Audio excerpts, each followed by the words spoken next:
I'm Billy Hollowell, and welcome to Newsmakers, a show where we bring you interviews with pastors, actors, entertainers, and other notable news figures. On today's show, we're going to be getting into some fascinating topics, but before we do, if you are not subscribing to Newsmakers, make sure you head on over to wherever you listen to podcasts and subscribe right now. Give us a rating. We love 5-star reviews. This is a show where you're going to dive deep into important issues with amazing people. With no further ado, here is today's show. On today's Newsmakers, Katelyn Pavey joins the show to talk about her incredible journey of being born with just one arm, persevering and overcoming the odds. We talk with her about her incredible story as told in the film, I Can. With no further ado, here is Katelyn Pavey.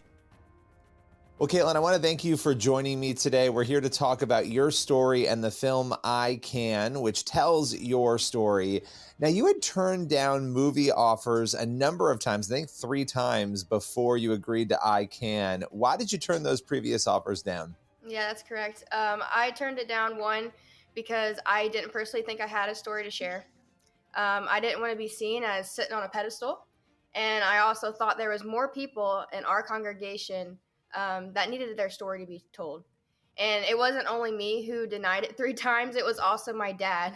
So Tyler Sansom, the director of the movie, he's also my pastor. He does sermons with my dad, and he knows a little bit about my dad's story. And so he was like, hey, Eric, can I do a story about your family? And my dad was like, no. And he was like, why not? And he's like, well, all of our sins are going to be displayed on the big screen, and everybody's going to see what happened in my past. And Tyler was like, well, if you can help one person find and follow Jesus, would you do it? And my dad said, absolutely, but you're going to have to ask Katelyn. So that's when Tyler came and asked me, and that's why I denied him 3 times. And he asked me the same question. He said, well, if you can inspire one person, and if you can help one person find and follow Jesus, would you do it? And I said, absolutely. And so here we are. You did it. You finally said yes, and the film was made. Now, I want to talk about a couple of elements here because it is very difficult also to tell your story, to tell anybody's story, right? When it's personal, when there are events that have happened that we're not proud of, I think most people would be hesitant to open up those chapters.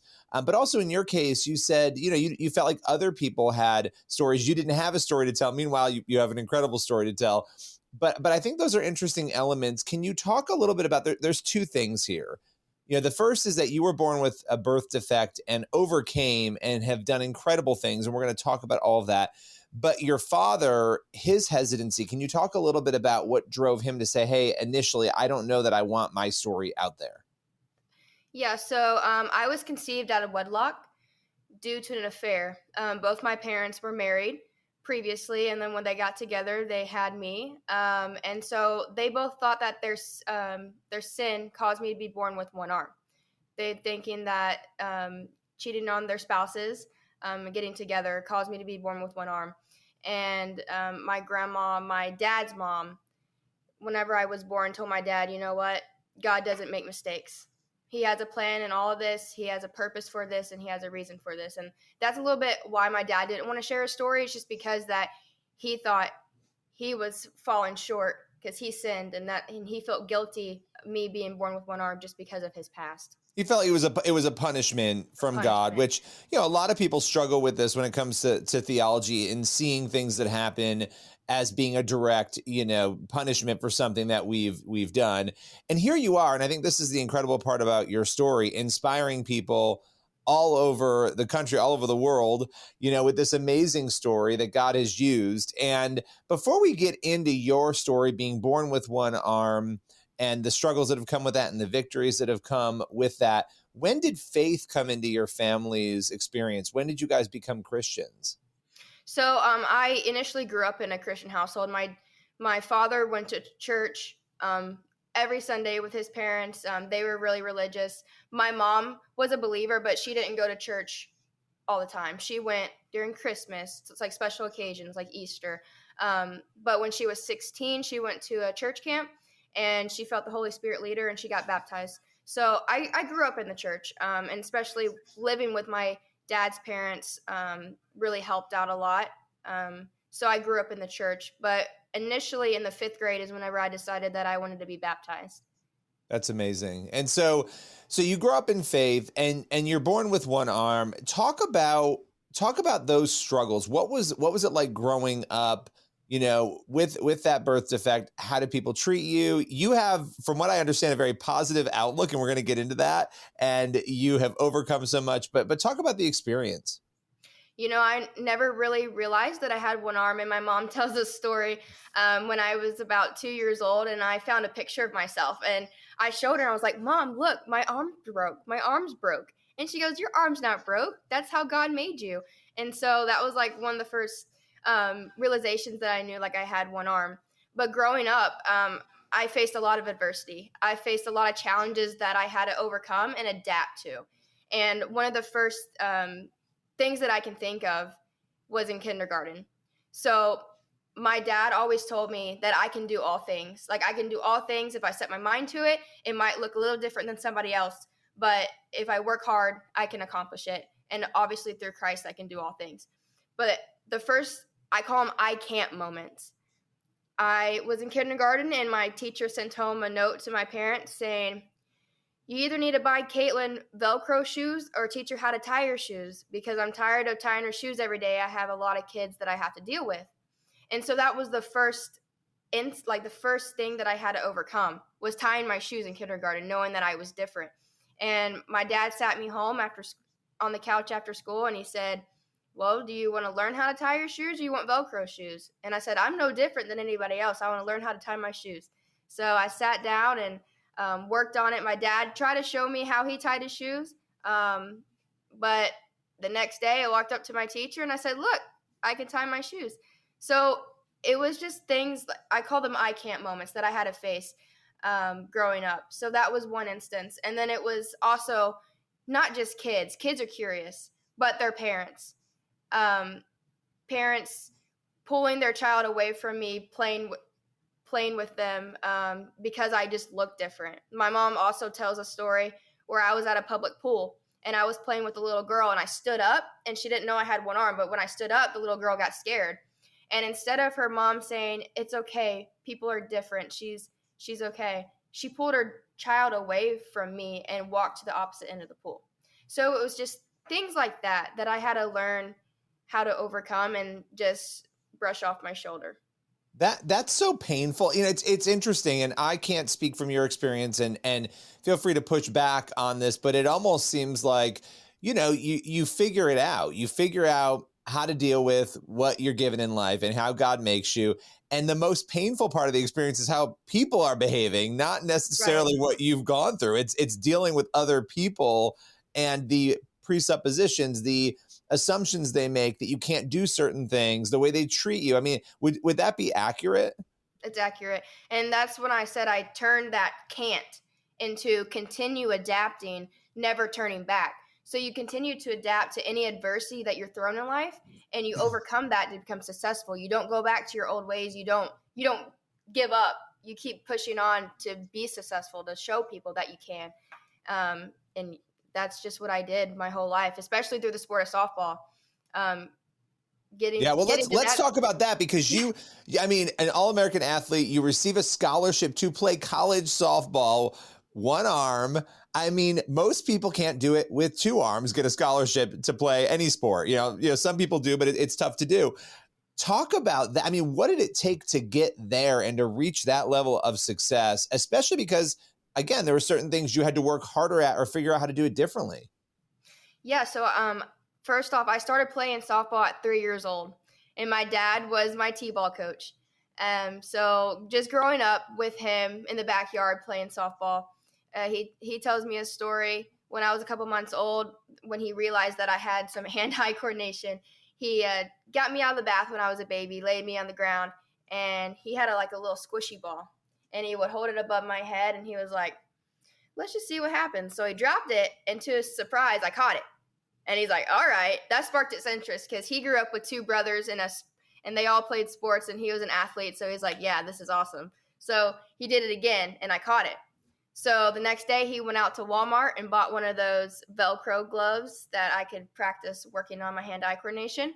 So that's how I started. And then growing up with T-ball, I had to learn how to catch with the same hand and throw with the same hand. So what I would do first, I would catch the ball, I would drop my glove, step on it, pick up and throw it. And my dad was like, that is way too slow if you ever want to play competitively. So what I have now is called a glove transfer, where I catch it, I tuck it under my short arm, grab the ball out, and throw. But that took just countless hours in the backyard with my dad, countless times just after practice. And it was about when I was like 8 years old, I started playing more competitively. I started on a travel team. But that's when there was a lot of words from parents, words from other players, words from coaches.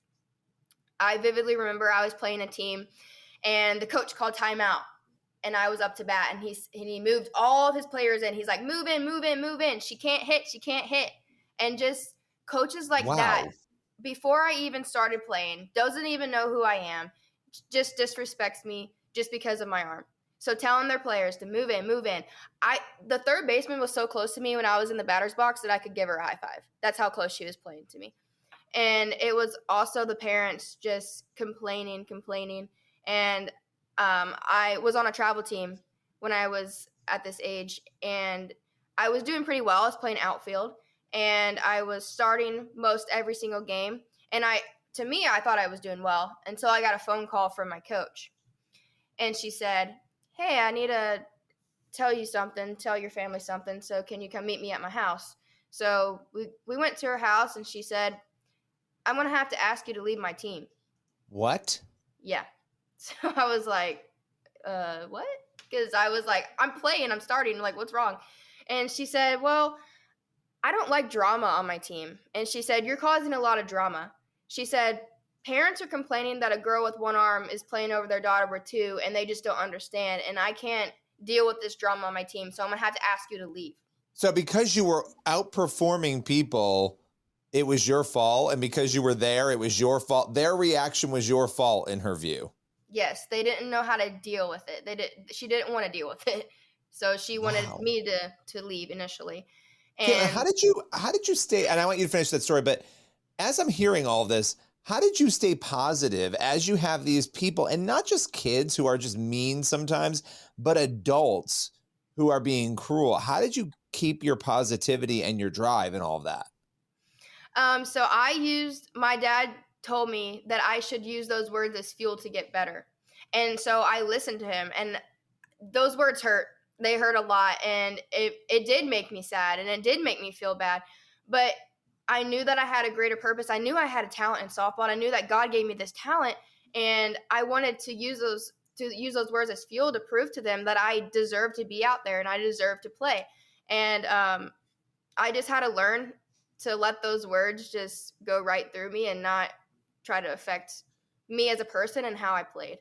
That's great advice for people who are watching or listening who are dealing with similar situations. But I do want you to finish the story about the team. So I just had to ask you that because it's overwhelming as you are describing these things, how difficult and terrible it is that people treated you this way. So she tells you to leave the team. Did you leave the team?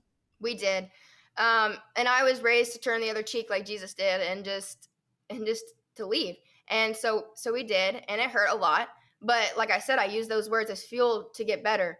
So after that, I worked countless hours with my dad, countless hours just trying to improve my skills to get better. And eventually went into high school, and that's when my goals was like, you know what? I'm going to do this. My goal was to play college softball. So I go to all these college camps, and I'm hearing the same thing from college coaches.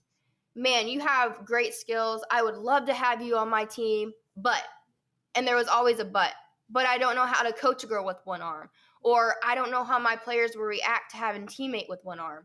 So coaches would never give me a chance. And it didn't happen just when I was younger. It also happened when I was older, trying to get a college scholarship.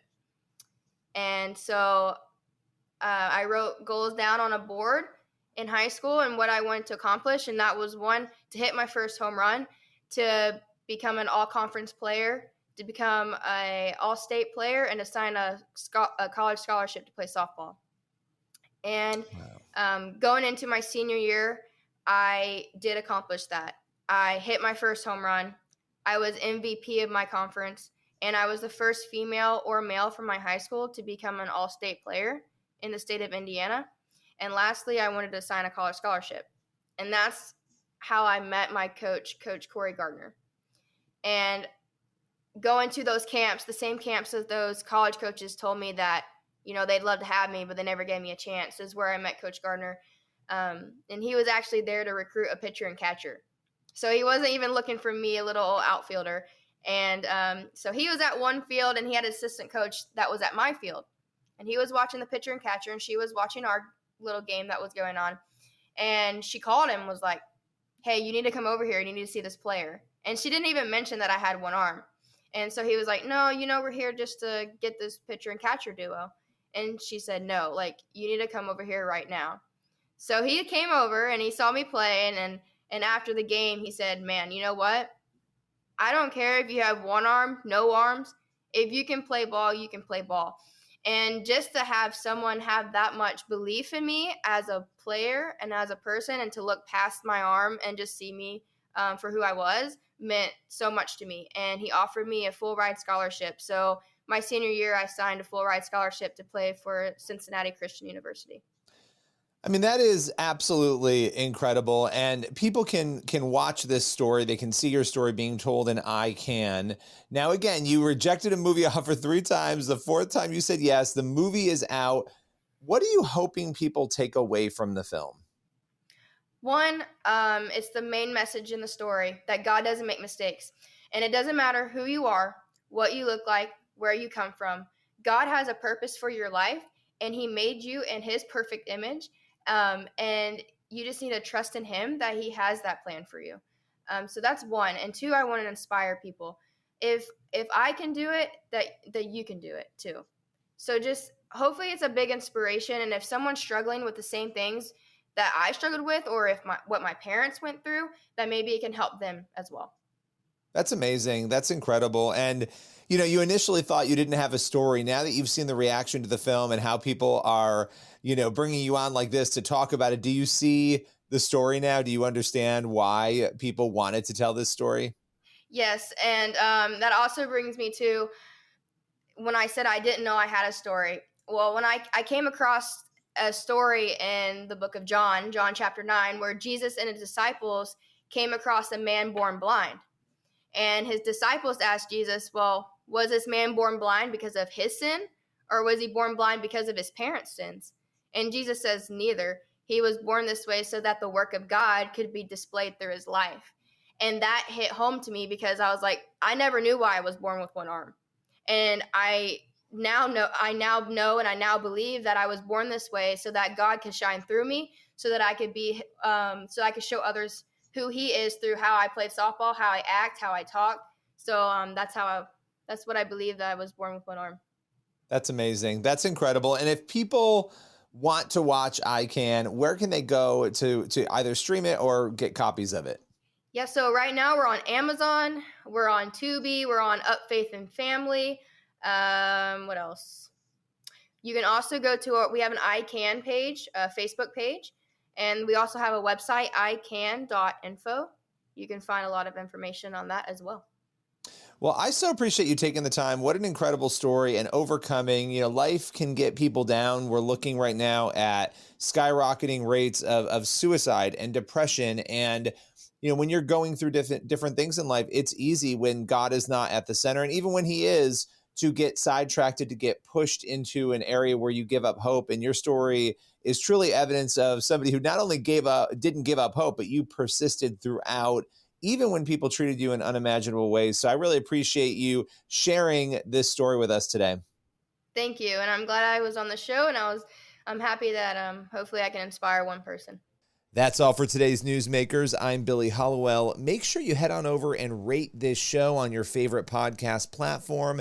Let your friends and family know to listen as well. We have new episodes Monday through Friday on your favorite podcast platforms. You can also watch the Newsmakers TV show on the CBN News channel. That show airs once a week with 3 incredible interviews with newsmakers. Be sure to head on over and watch that, and also head over for more interviews to the CBN News YouTube channel and cbnnews.com. I'll see you again very soon for another Newsmakers.